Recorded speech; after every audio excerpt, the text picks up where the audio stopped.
Here are the top 3 mistakes that single Muslim women make when swiping on Muzz.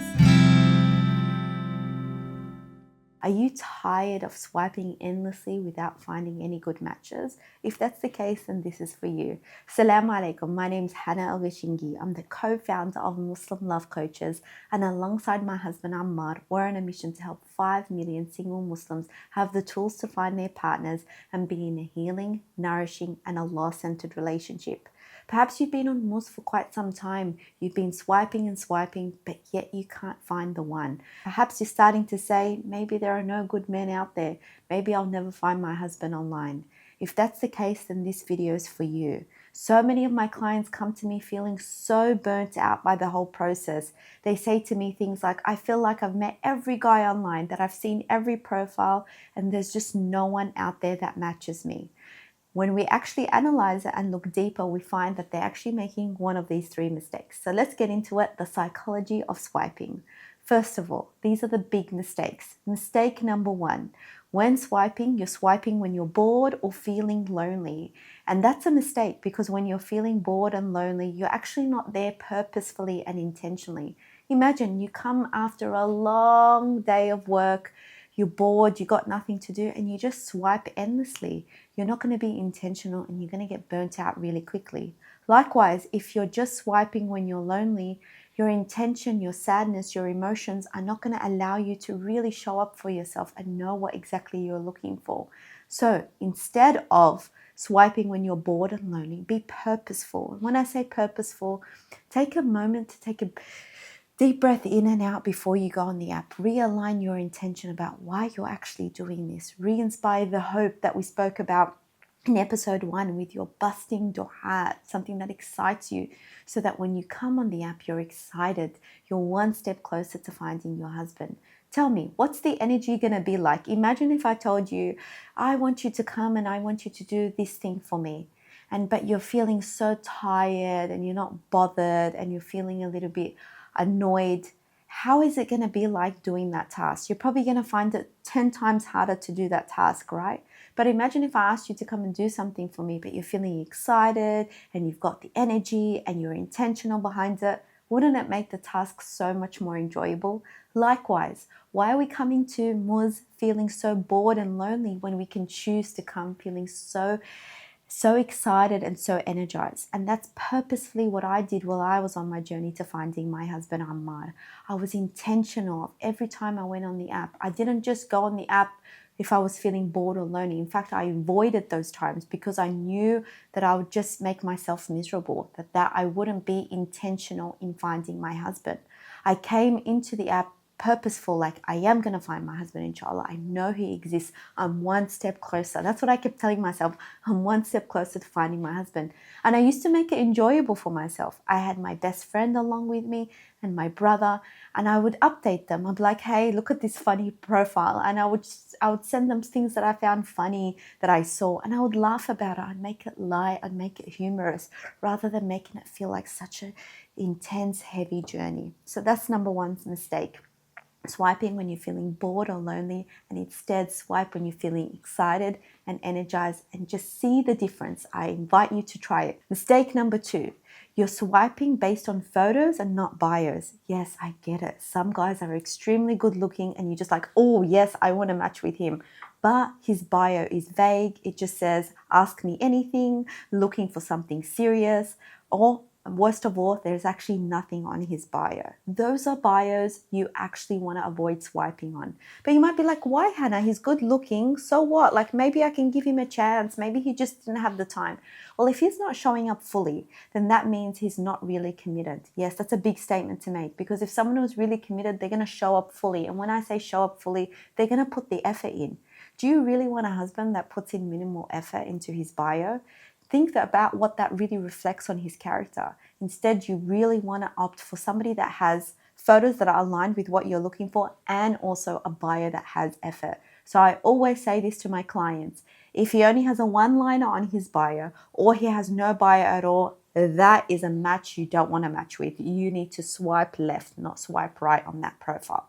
Also, if you see that he's using a fake name, or sometimes they use humorous names or use like initials, avoid those bios too. The reason being is, again, if he's not showing up fully and he's hiding behind another name, then you know that perhaps he's not serious or there's something that you really want to avoid there. So it's always best to swipe on a profile that you can see the name, the pictures actually match with what you're looking for, and he actually put in effort to his bio. I had swiped on thousands and thousands of profiles. I looked on so many profiles, and this is what I found. The guys that showed up fully with their name, with their photos, and with their bios were a much better conversation to have than guys that didn't have anything. I felt like I had to really dig information. They weren't consistent with their communication. So everything changes. I remember when I swiped on my husband, our Muzz profile, really loved his photos. He had his name mentioned, and his bio was really to the point and really beautiful. He talked about who he was, what was important, and what he was actually seeking. He did it in a paragraph, and I thought it was really, really beautiful. And so that's why I swiped right on his profile. I invite you to have standards in your swiping. Don't just swipe on anyone. And again, if you're coming into the swiping session feeling bored and lonely, well, guess what? You're just going to swipe on everyone because you're going to have that desperation feeling. But yet, remember, if you come in feeling excited and intentional, when you come to swipe, you'll become intentional. So that's mistake number 2. Swiping on bios that are vague, fake profile names, or just swiping based on photos. The third mistake that I see so many single Muslim women make is they come to the app unintentional, as in they haven't really thought what they're looking for. They don't know what their values are. They don't know what they're looking for. And if they're coming into the swiping session not sure what they're looking for, then they're just going to swipe based on vibes rather than swiping based on alignment and what's someone that's actually aligned with their future, their goals, and their values. So the solution to this is actually taking the time to getting to know your values. What's so important to you as a person? Where do you want to go in your future? Yes, think about that. Where do you want to see yourself 20 years from now? Because think about it like this. Imagine you are going to a destination. You're on a boat, you're rowing on a boat, you're going to a destination. You're very clear about what destination you're going, which island you're going to row to. But then somebody gets into the boat with you and he wants to go to a completely different island.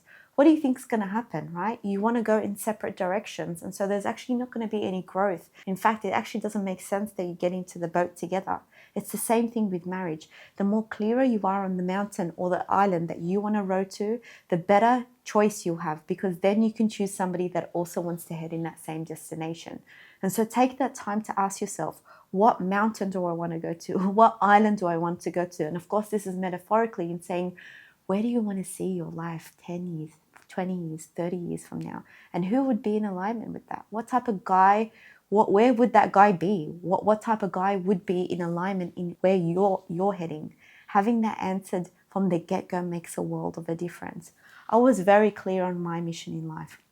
I knew I wanted to inspire and help millions of Muslims all over the world because service is so important to me. Helping the Ummah is so important to me. And so when I was swiping, I was looking for somebody that had a bigger mission for his life. And I found that with Ahmad in our conversations, that he wanted to do so much more, that he wanted to inspire so much more. He wanted to grow so much more. And so hence we were in alignment of where we wanted to row to, which made it so much more special. And so I invite you to really reflect on those questions. Who are you really? What are your values? What's really important? And where do you want to go in your vision? Because then swiping will become so much easier. You're no longer swiping just based on photos or vibes. You're swiping with alignment. You're swiping with purpose. You're swiping with strategy. And so the burnout no longer happens because you're coming into Muzz very strategic with a strategy. Another side note is, this is what I always recommend my clients to do, is actually have a time limit for yourself. Instead of just swiping anytime on your lunch break, I don't recommend you do that. Have actually certain times in the day. Say, I'm going to only check Muzz at 10 minutes in the morning or 15 minutes or half an hour in the morning and then half an hour at night. The reason why that's very strategic is because if you just swipe at any time, always, you're going to feel burnt out. Let me give you an example. Imagine You just pick up your phone every time you get an Instagram notification, and you're doing that every day, like every hour. What's going to happen? You're going to start resenting Instagram. You're going to get so bored of Instagram. It's going to become annoying. Same and likewise with Muzz. If you're intentional about what the times, and you know that in the morning you're feeling fresh and recharged and energized for the day, so it's actually a beautiful time to actually check in your matches, start swiping, etc. So have a strategy about when you're going to actually log on to Muzz, how long you're going to stay on Muzz. Maybe perhaps on the weekend you're going to spend in a longer block of time. So make it fit your own lifestyle and your own timeline with what works for you. These are the tips that have helped my clients find the one on Muzz, alhamdulillah. So I invite you to take these strategies. If you're doing any of these 3 mistakes, take a step back and ask yourself, what would it look like to swipe excited and in alignment and knowing exactly what you're looking for? Tune into episode 4 where I teach you, okay, now you've matched with someone, now what? How do you start a conversation? Perhaps you're stuck in the loop of having conversations with people that is just shallow and it goes nowhere and you're not sure if they're actually committed. Well, I'll teach you all of the tips and tricks to help you match with people and move forward with the conversation in alignment. Tune in for next week's episode.